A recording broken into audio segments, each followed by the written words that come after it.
Usually, when we talk about getting a medical diagnosis, there's this expectation of, like, absolute precision. Right. Yeah. It's very clinical. Exactly. Yeah. It operates almost like engineering, you know? Mm. You break your arm, they do an X-ray, it shows that jagged white line, and the doctor just points at the film and says, well, there it is. Right. The causality is totally visible. It's binary. The bone is either fractured or it isn't. And the mechanism of the injury is usually just right there out in the open. Yeah, but when society tries to diagnose the causes of poverty, that X-ray machine just fundamentally malfunctions. Oh, absolutely. The diagnostic landscape gets really murky. And we often see policymakers defaulting to diagnosing the individual patient, Right. rather than examining the environment that actually caused the injury in the first place. Yeah. You see poverty framed relentlessly as this issue of personal responsibility or just individual moral failure. Right. But looking at the actual data, the reality is far more complex Yeah. and heavily institutional, which brings us to today's deep dive. Yes, it does. We are recording a very special installment today for the Social Fabric Unraveled. Which is a fantastic project. It really is. It's created and produced by Adam Crenshaw. And our mission today is to unpack a concept that sociologists refer to as the feminization of poverty. Right. And we're examining this not as, a collection of anecdotal bad luck stories, but as a systemic institutional crisis. Exactly. And to do that, we're drawing on a really compelling stack of sources for you today. A huge stack, yeah. Yeah, we've got a PBS American Masters documentary covering the highly controversial 1965 Moynihan Report. We've got university-level sociology, 356 exam materials detailing the evolution of welfare policy. Mm-hmm. We're also looking at rigorous academic frameworks from sociologist Patricia Hill Collins, specifically her work on motherwork. Right, and a PBS NewsHour investigation into TANF, that's the Temporary Assistance for Needy Families program. And we are grounding all of this in hard statistical fact sheets from the Center for American Progress. So when you lay those sources out together, a very distinct paper trail emerges. It really maps out how cultural narratives, bureaucratic mechanisms, and legislative policies all intersect to practically engineer poverty for specific demographics. And most notably, women of color. Right. So for everyone listening, I want you to just set aside whatever cultural shorthand you might have for words like welfare or poverty for the next hour or so. Just clear the slate. Exactly. Okay, let's unpack this, because before we can analyze the mechanics of the system, we have to look at the raw outputs. We have to look at the undeniable demographic data of who is actually experiencing poverty right now. Right, so let's get into the baseline statistics, and this is from the U.S. Census Bureau, specifically the 2018 data sets analyzed by the Center for American Progress. In 2018, there were 38.1 million people living in poverty in the United States. Which is just a massive number to wrap your head around. It is, but the critical demographic split within that 38.1 million, that's what forms the whole basis of the feminization of poverty. Right, because of those individuals, 56% are women, which translates to 21.4 million people. Yeah. And the overall poverty rate for women was 12.9% compared to 10.6% for men. And it gets even more severe. Nearly 10 million women lived in deep poverty. Deep poverty, yeah. Which is defined mathematically as falling below 50% of the federal poverty line. It's hard to even imagine living on half of what is already considered the bare minimum. Yeah, but looking at the CAP analysis, if you apply an intersectional lens, it completely shatters the idea that this 56% is just some uniform demographic. The disparities compound aggressively when you layer race and ethnicity onto gender. The stratification is incredibly severe. While women across almost all racial and ethnic lines experience higher poverty rates than men, the statistical burden falls vastly disproportionately on women of color. Give us the breakdown there. So for Native American and Alaskan Native women, roughly 1 in 4 live in poverty. Wow.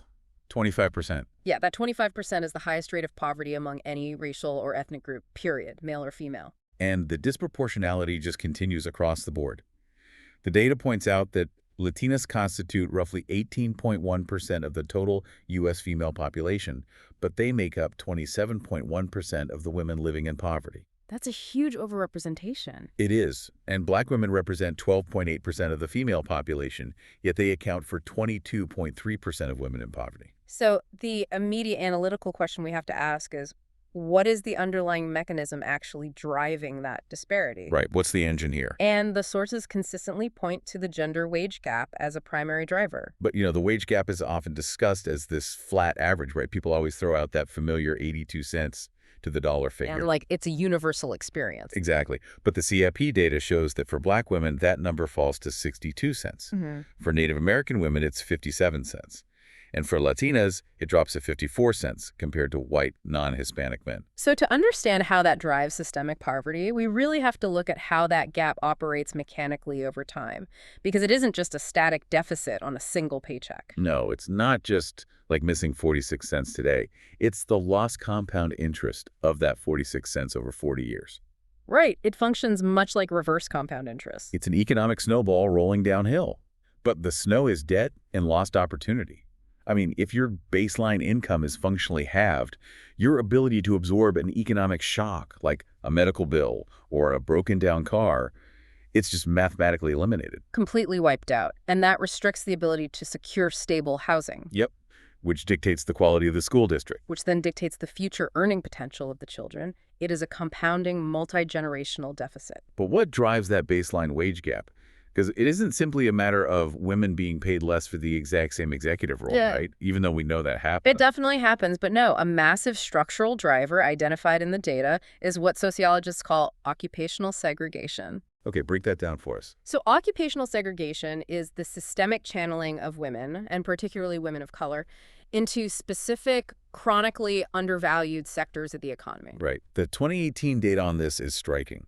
The median weekly wage for childcare workers was $492. For maids and housekeepers, it was $457. And to contextualize that for you listening, the 2018 weekly poverty threshold for a family of 4 was $490. Wow.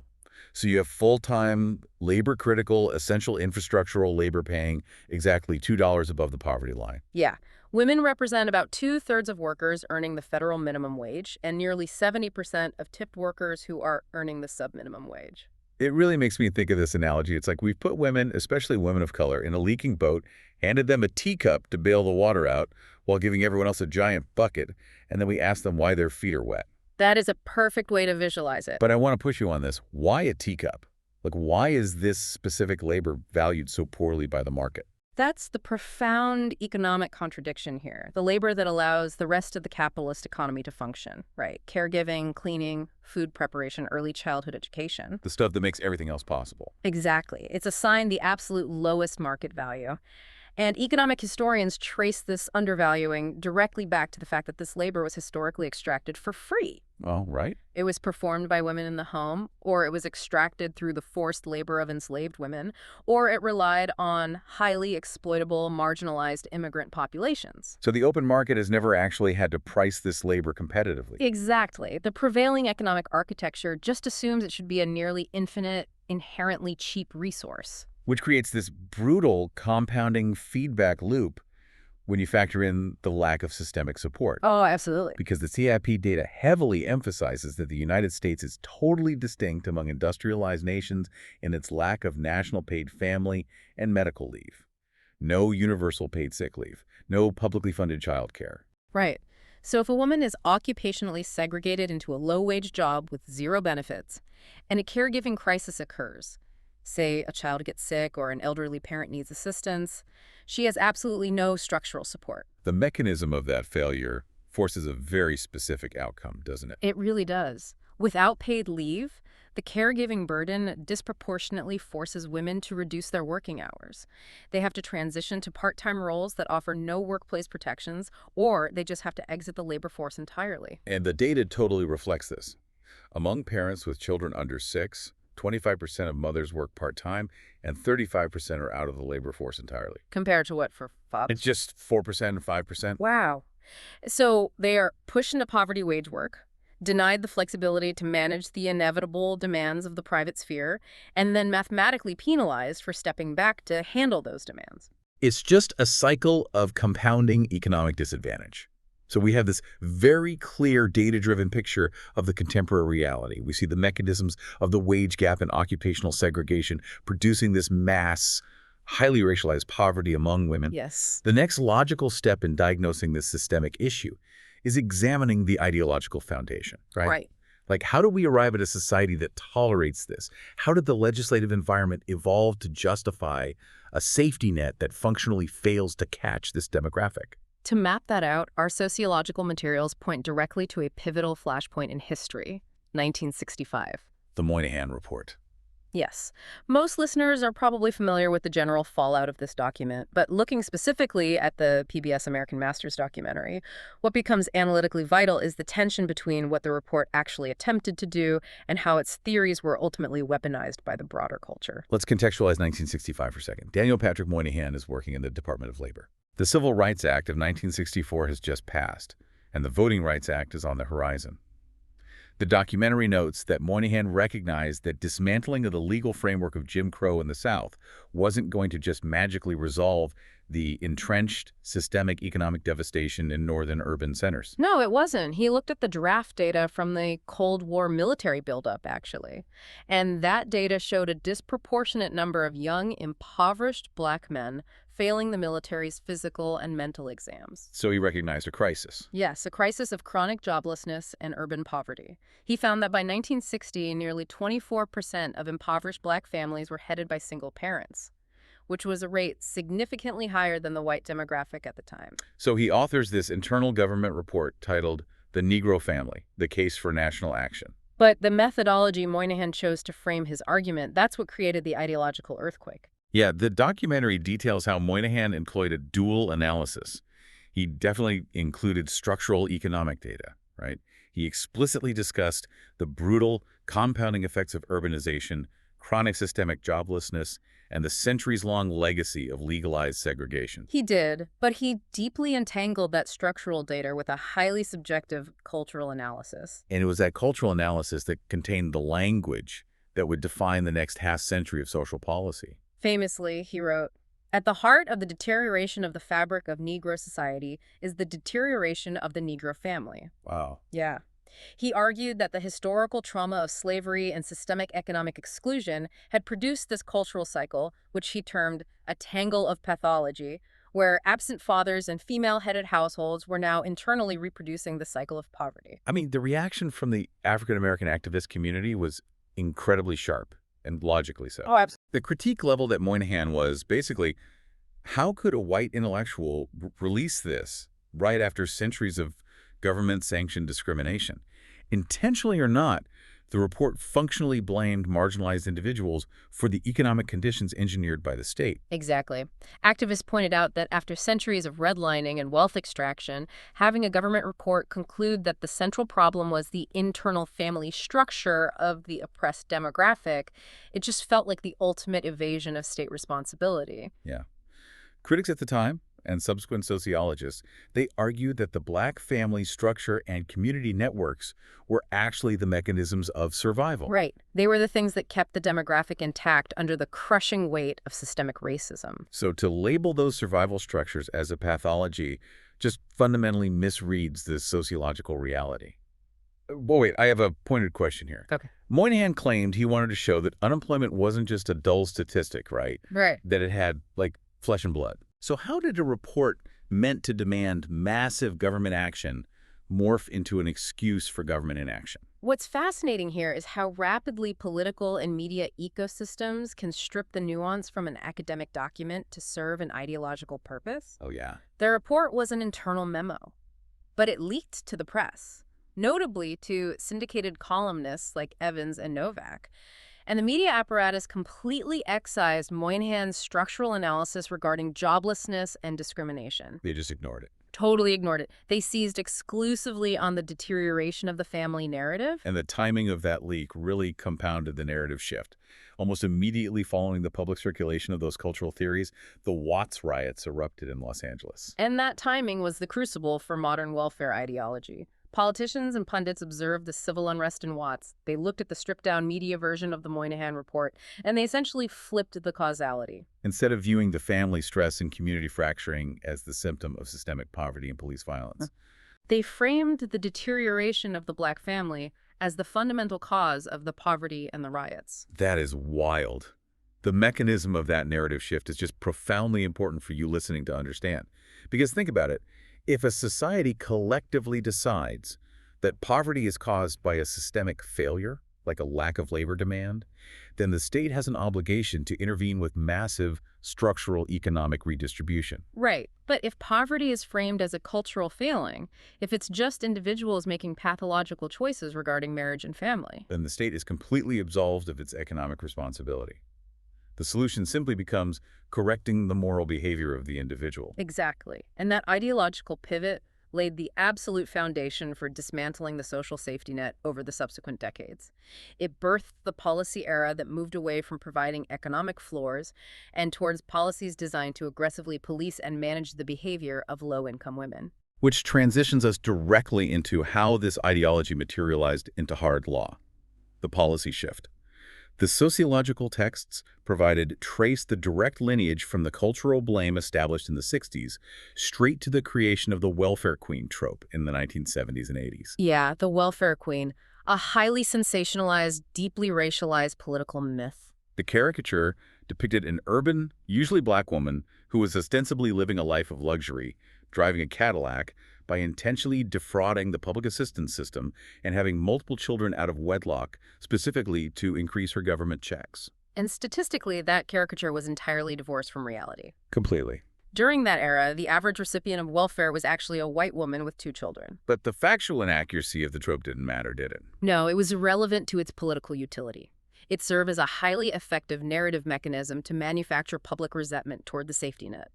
It leveraged the cultural blame theories popularized post-Moynihan to justify massive, punitive legislative cuts. And the culmination of that narrative was the 1996 Personal Responsibility and Work Opportunity Reconciliation Act. Right. The Clinton administration famously pledged to end welfare as we know it. And they did. They fundamentally dismantled the existing Aid to Families with Dependent Children program, AFDC, which had been in place since 1935. And in its place, they created TANF, Temporary Assistance for Needy Families. We need to break down the structural difference between AFDC and TNF because it's the key to understanding how the modern safety net functions, or fails to function. Right. AFDC was designed as an entitlement program, meaning if a family met the specific poverty criteria, the federal government was obligated to provide aid. TNF fundamentally altered that. It converted the funding into a fixed block grant given to individual states. Yes. And we have to explain the mechanism of a block grant because it dictates the entire failure of the program. Go ahead. Because TNF is a fixed block grant, the federal government gives a state a static amount of money. The fatal flaw is that this amount is not tied to inflation, nor is it tied to population growth or economic downturns. As the PBS NewsHour investigation highlights, the value of that block grant has severely eroded over the last few decades purely due to inflation. Furthermore, that block grant structure grants states immense legislative latitude in how they spend those federal dollars. Yes, it does. States are not legally required to distribute that money as direct cash assistance to families in poverty. They are allowed to divert those funds to fill other state budget deficits, provided the spending vaguely aligns with TANF's stated goals. And those goals include very broad mandates, like encouraging the formation and maintenance of 2-parent families. This whole legislative framework operates under what sociological analyses term the work-first ideology. Which demands individual labor over economic policy change. Right. The fundamental premise of Work First is that any engagement with the labor market, regardless of how low the wages are, how unstable the hours are, or how dangerous the conditions might be, is inherently superior to receiving public cash assistance. It is the legislative embodiment of the idea that poverty is solved by simply forcing people to work, deliberately ignoring the occupational segregation and wage gap data we discussed earlier. All they need is work theories. They push marriage and low-wage labor as the only valid paths to stability. Critics point out that it fundamentally misdiagnoses the reality of the low-wage labor market. It mandates that single mothers enter a labor market that is structurally hostile to caregiving, offering no childcare support or paid leave, and then penalizes them when the math just doesn't work out. So what does this all mean? If we evaluate TNF purely on its outcomes, the PBS NewsHour investigation and the CAP stats provide a stark assessment. Very stark. Under the old AFDC entitlement system in 1994, the safety net reached roughly 5.1 million families. By 2018, under the TNF block grant system, that number had plummeted to roughly 1.2 million families. Now, proponents of the 1996 reforms frequently cite that reduction in caseloads as evidence of the program's success. Right, they operate under the assumption that a smaller caseload equates to a reduction in poverty. But the sociological texts make a crucial distinction here. Decreased caseloads do not signify a robust welfare system, nor do they reflect a proportional decrease in poverty. Not at all. Analysts point out that the mechanism of TANF operates less like a safety net and more like a highly restrictive triage center designed to actively deflect applicants. Exactly. People didn't miraculously stop experiencing deep poverty. They were simply pushed out of the safety net due to rigid time limits, inflation-stagnated funding, and impossible administrative burdens. It's like pushing someone out of an airplane without a parachute, telling them to knit one on the way down and then blaming them when they hit the ground. That is a very grim but accurate analogy. And the PBS investigation specifically highlights the state of Utah as a prime example of this deflection mechanism. Yes, Utah is a fascinating case study. They utilize that block grant flexibility we talked about to divert massive portions of their TANF funding toward other state initiatives. Consequently, they spend an exceptionally low percentage of their federal grant on actual basic cash assistance for families experiencing poverty. The system is designed to comply with federal law while functionally starving the actual safety net. And it's not just TNF. The CAP data illustrates how other elements of the economic safety net simultaneously fail these demographics. Right, like unemployment insurance. UI is structurally tied to continuous full-time wage labor. If a woman is forced to work part-time due to caregiving responsibilities, or if she has to abruptly leave a job because her childcare arrangement collapses, she frequently does not qualify for UI. Similarly, the Earned Income Tax Credit, the EITC, and the Child Tax Credit, they are inherently tied to earned income. Right. So if a mother is experiencing deep poverty and is entirely shut out of the labor market, she receives little to no benefit from these credits. But perhaps the most mechanically devastating feature of these means-tested programs is the implementation of asset limits. Oh, this is brutal. It really is. To qualify for many forms of public assistance, an applicant is legally required to possess virtually zero liquid assets. The catch-22 of the asset limit is just staggering when you break down how it traps families. If a mother receiving TNF assistance manages, against all odds, to save $1,000, maybe to act as an emergency fund, or to eventually secure a lease on a safer apartment, the moment the welfare agency identifies that asset, her assistance is legally revoked. The system actively legislates against upward mobility. It mathematically requires the individual to remain in a state of absolute destitution to receive the baseline assistance required for survival. It prevents the accumulation of the exact economic buffers necessary to permanently exit poverty. Exactly. Which introduces a secondary, highly invasive aspect of how the state manages poverty: institutional surveillance. Right, because in order to enforce these asset limits and to enforce the moralized work requirements of a TNF, the state must deploy extensive administrative oversight. And the sociological materials explicitly trace how welfare policy has historically operated as a tool for state surveillance and control, particularly regarding the private lives, romantic relationships, and reproductive choices of low-income women of color. The history of this surveillance is deeply invasive. Let's look at the sociology notes regarding the old AFDC system. Administrative regulations included what were commonly known as man-in-the-house rules. Yes, state welfare agencies operated under the logic that if a single mother was romantically involved with a man, the state could legally designate him as a substitute father. And the administrative consequence of that was severe. Even if the man was not the biological father of the children, even if he didn't live in the household or contribute a single dime financially, the state presumed he should be financially responsible. And consequently, they would immediately terminate the mother's federal assistance. To enforce this presumption, welfare caseworkers were granted extraordinary investigative powers. They would routinely conduct unannounced midnight raids on the homes of welfare recipients. Midnight raids, just let that sink in. It's unbelievable. They would search closets for men's clothing, check bathrooms for extra toothbrushes, and interrogate children regarding their mother's relationships.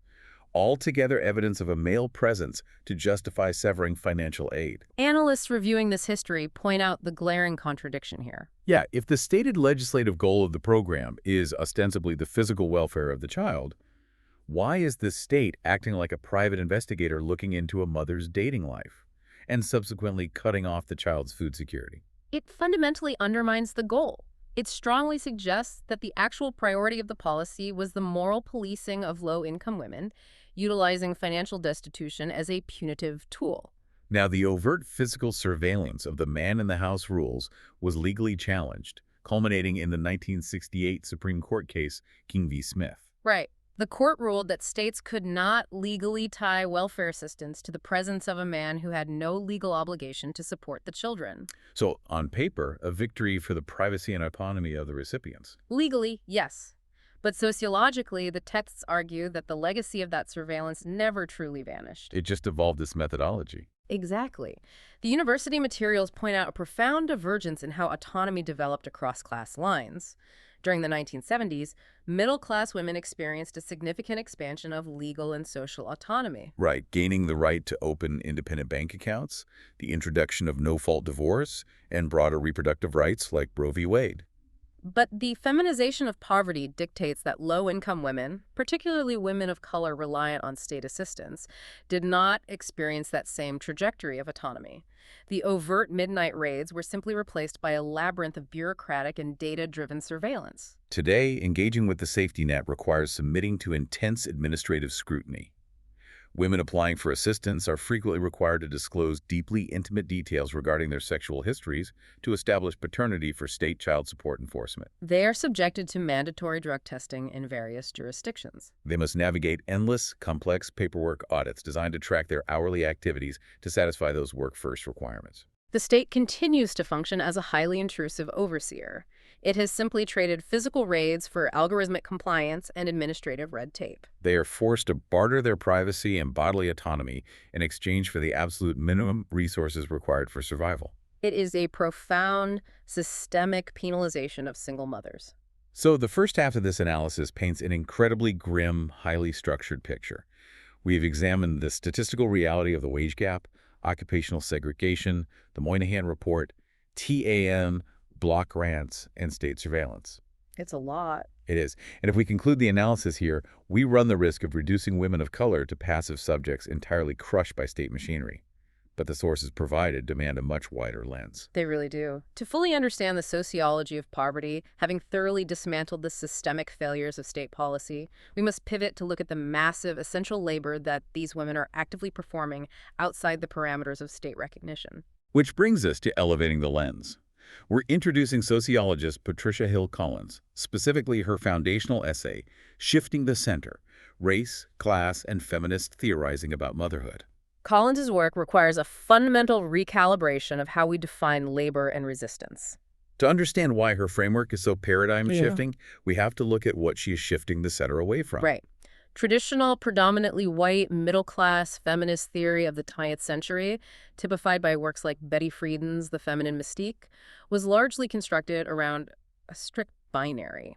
It divided society into the public sphere, encompassing the male-dominated world of paid economic labor and politics, and the private sphere, which was the home and family where women were relegated. And within that middle-class framework, the private sphere of the home was frequently analyzed as a site of oppression, a gilded cage.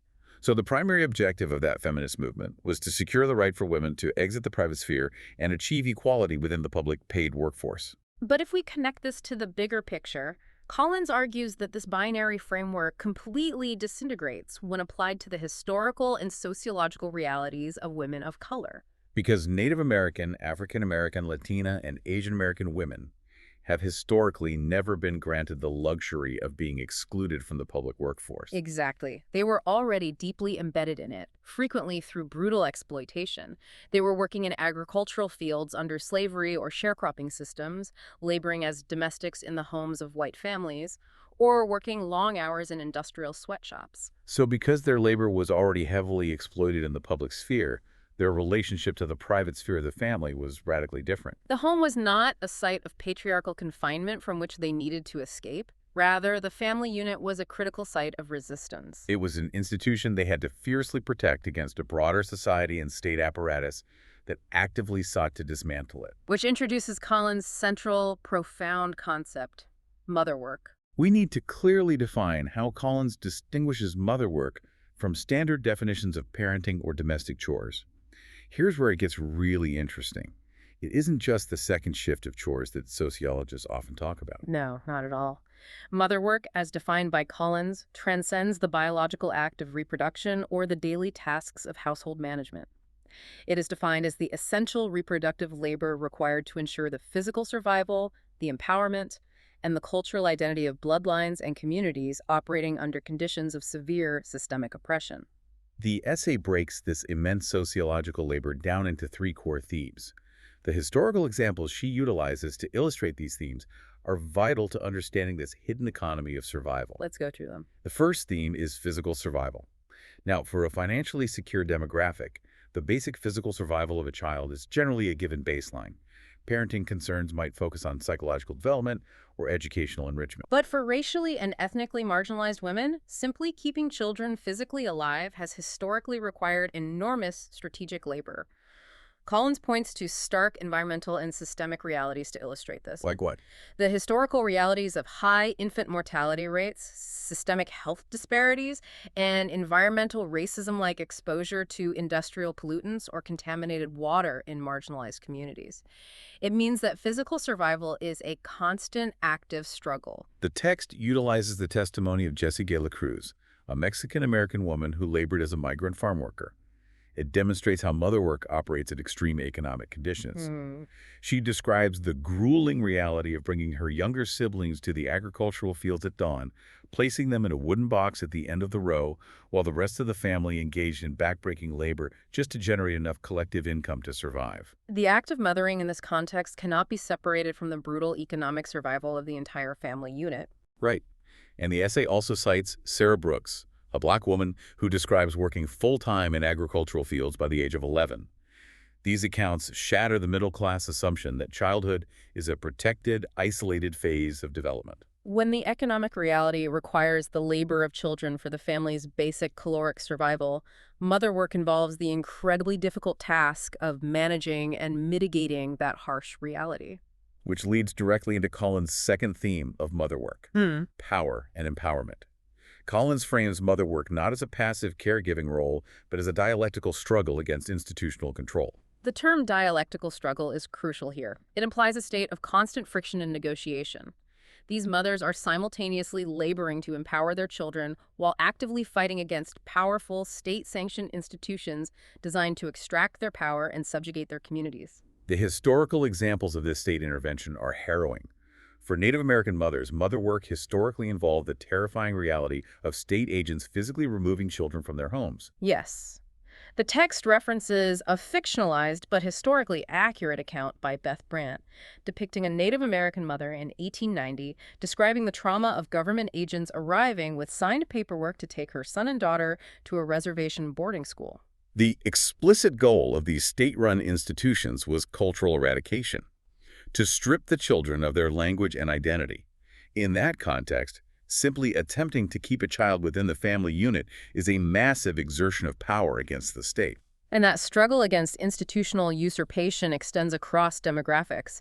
It encompasses the history of forced sterilization programs targeting African American, Puerto Rican, and Chicana women throughout the 20th century, which was a direct state assault on their reproductive power. It also directly connects to the bureaucratic surveillance of the welfare system we discussed earlier. Motherwork is the daily, grinding resistance against welfare agencies, deeply biased educational systems, and medical institutions that continuously attempt to dictate the terms of their survival and family structure. This constant engagement with hostile institutions mandates the third theme of Collins's framework: identity. Raising a child in a society that actively denigrates their racial or ethnic identity requires mothers to navigate an incredibly complex psychological landscape. Collins articulates this as a tightrope walk between two contradictory necessities, right? Exactly. First, mothers must equip their children with the practical tools to cope with and physically survive within a profoundly racist society. Historically, this has sometimes necessitated teaching children to assimilate, To suppress their cultural markers, avoid drawing attention to themselves, simply to avoid physical or economic violence. But the tension arises because relying solely on assimilation risks psychological destruction. If a mother only teaches compliance with the dominant culture, the child risks internalizing the dominant culture's devalued perception of them. So the second necessity of motherwork is fostering a robust racial identity and a profound sense of self-worth to actively resist that oppression. The text quotes Chicana feminist Gloria Anzaldúa, who reflects on her mother's intense pressure on her to speak English and assimilate seamlessly into white culture as a mechanism to escape poverty. But Anzaldúa also documents the deep resentment and sense of cultural erasure that assimilation strategy caused. Another powerful example from the text comes from Noda, an Asian American woman reflecting on her parents' experience during the Japanese-American internment during World War II. Right. She initially questions why her parents didn't mount a more overt vocal resistance to their unconstitutional incarceration. But through the lens of motherwork, she eventually realizes that under conditions where the state has labeled them enemy combatants and stripped them of all legal rights, simply surviving the camps and maintaining the internal identity of being Japanese American was, in itself, a massive, quiet act of resistance. It's the labor of teaching children to navigate a society that constantly attempts to flatten them into harmful caricatures. The data shows Native girls subjected to Pocahontas tropes, Asian girls stereotyped as submissive, Black girls labeled with adultified or hypersexualized tropes. And systematically giving those children the psychological armor to reject those images and assert their own humanity. That is motherwork. When you synthesize Collins's concept of motherwork with the economic data we analyzed in the first half of the discussion, a massive sociological blind spot becomes glaringly obvious. It really does. The traditional economic metrics utilized by the state, like GDP calculations or the work-first criteria of the TANF program, they only recognize labor that is assigned a monetary wage within the capitalist market. Right. So when the state evaluates a low-income single mother of color under the TANF framework, it looks at her low market wages or periods of unemployment and labels her an economic deficit, a drain on the system. But when you apply Collins' framework, you realize that the same woman is operating entirely within a massive invisible economy. She is performing the grueling, complex sociological and psychological labor required to keep marginalized communities physically alive and culturally intact. It is an entirely separate, invisible economy of survival and resistance that the GDP completely ignores. I completely agree. It is essential infrastructural labor. Without the motherwork performed to mitigate the compounding damage of systemic poverty, environmental hazards, and institutional bias, the broader social fabric would entirely collapse. Yet the economic structures of our society refuse to categorize this as work, refuse to compensate it, and continually penalize the women performing it through the punitive mechanisms of the welfare state. It forces a complete reevaluation of the diagnosis we started with. The individuals are not failing the system. The system is fundamentally failing to accurately measure, value, and support the labor they are providing. The system artificially devalues the reproductive and survival labor of women of color, forces them into marginalized economic sectors, and then, utilizing the ideological legacy of the Moynihan Report, has the audacity to blame them for the resulting statistical poverty. Synthesizing the entirety of this deep dive, from the 38.1 million individuals in poverty, to the compounding mechanics of the wage gap, to the legislative evolution from AFDC to TANF block grants, and finally to the profound theoretical framework of Patricia Hill Collins, the overarching conclusion is clear. The feminization of poverty is a highly engineered outcome. Absolutely. So as we bring this deep dive to a close, we have to return to that initial X-ray metaphor. We started this hour looking for the jagged white line, trying to locate the structural fracture that causes this widespread demographic-specific poverty. And the data, the history, and the sociology suggest that the fracture is not located within the internal structure of the marginalized family unit. The fracture exists within the foundational economic architecture of how society assigns value to human beings and their labor. True economic security and the eradication of this specific brand of poverty will never be achieved by infinitely tweaking the administrative parameters of TANF, or by continually policing the romantic and financial lives of poor women through bureaucratic surveillance. No, it requires fundamentally dismantling the institutional biases that artificially devalue the essential reproductive labor of women of color. Well said. To everyone listening, navigating this incredibly complex web of data and history with us today, we deeply appreciate your time and focus. As you transition back into your daily routine, I want to leave you with one final structural question to consider. The next time you hear a politician talk about welfare reform or legislative arguments praising the inherent dignity of work, look closely at the underlying definitions. Ask yourself whose specific work is being legally recognized and compensated as dignified, and whose essential community-sustaining labor is purposefully being kept entirely off the books, unmeasured and uncompensated, simply to allow the rest of the economic system to stay afloat. Keep questioning the fabric of the systems around you. We'll see you next time.